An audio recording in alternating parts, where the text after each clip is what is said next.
Welcome back to the PGA First Look. We're here to talk about the Memorial Tournament. It should be a very fun week. We have a stacked field, as you can see. Rahm, Rory, Cantlay, Morikawa, Xander, Cam Smith, Spieth, Hovland, Zalatoris. Ton of big names in the field this week. This is going to be Jack Nicklaus Tournament. It's going to be played at Muirfield Village in Dublin, Ohio. It's par 72. It now measures over 7,500 yards, so they continue to add length to the course.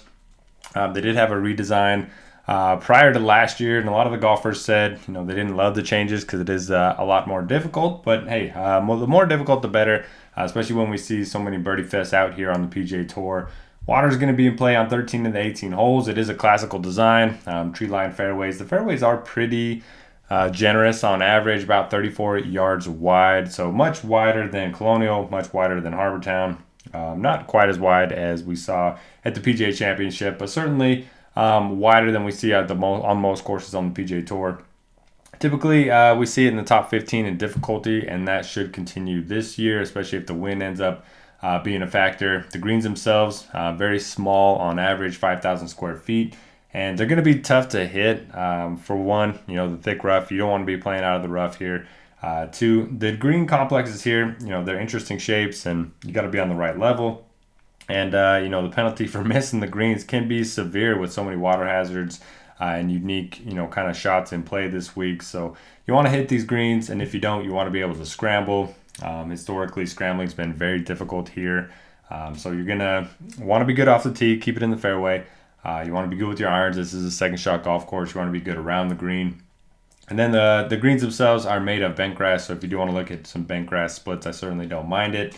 Off the tee, combo of distance and accuracy is probably your best bet. And then there's a lot of risk and reward shots here. So you're going to see a lot of big numbers. You're going to see a lot of birdies. You're going to see a lot of big names miss the cut.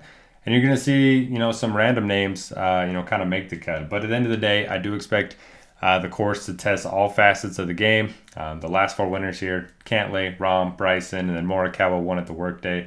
So certainly guys that, are very good golfers.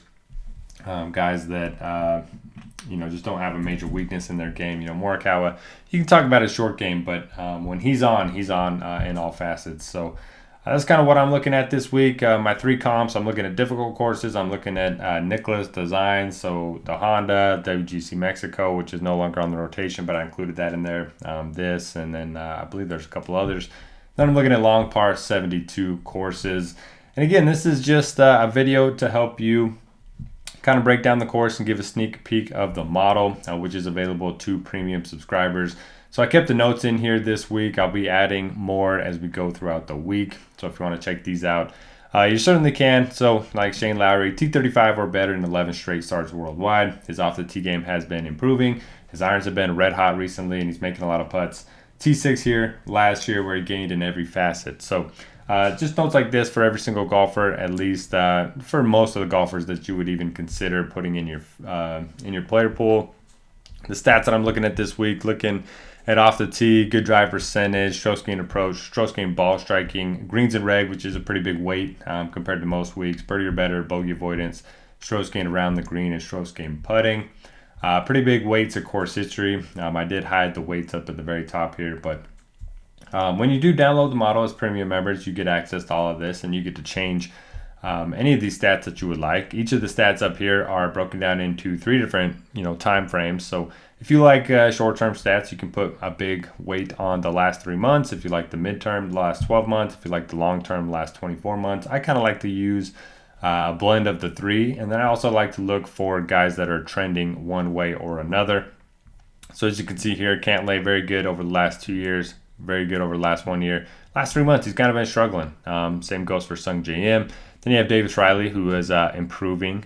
So he's trending in the right direction. Berger's kind of trending in the wrong direction. So I certainly think that's interesting. Aaron Wise is a guy that people love to play.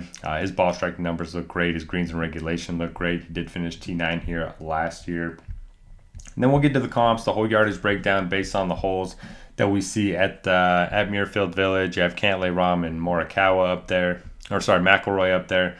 Comp number one is going to be difficult courses, so guys that play well on tough to par. You have Rahm, Morikawa, and Rory, similar names there.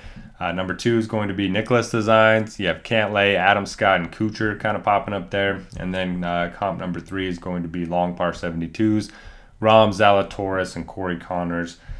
And then you have all your form stats if you like to, weigh form.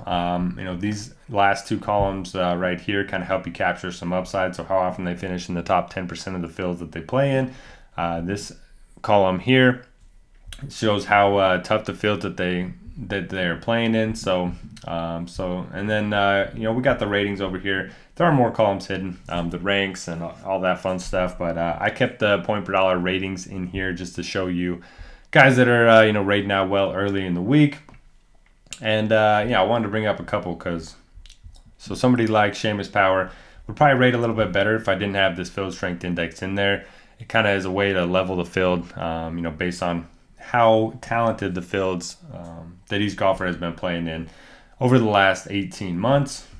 And yeah, that'll do it. So I appreciate you joining me. Appreciate you checking out the first look each and every week. I hope that it is helpful. If there's anything you'd ever like to see added to the first look, let me know. I try to make that little article as helpful as possible. We have course history, key stats, a breakdown of the course, recent form. So if there's anything you'd like to see added, feel free to let me know, and I would love to do it. So best of luck this week, and we'll see you back here next week for the RBC Canadian Open.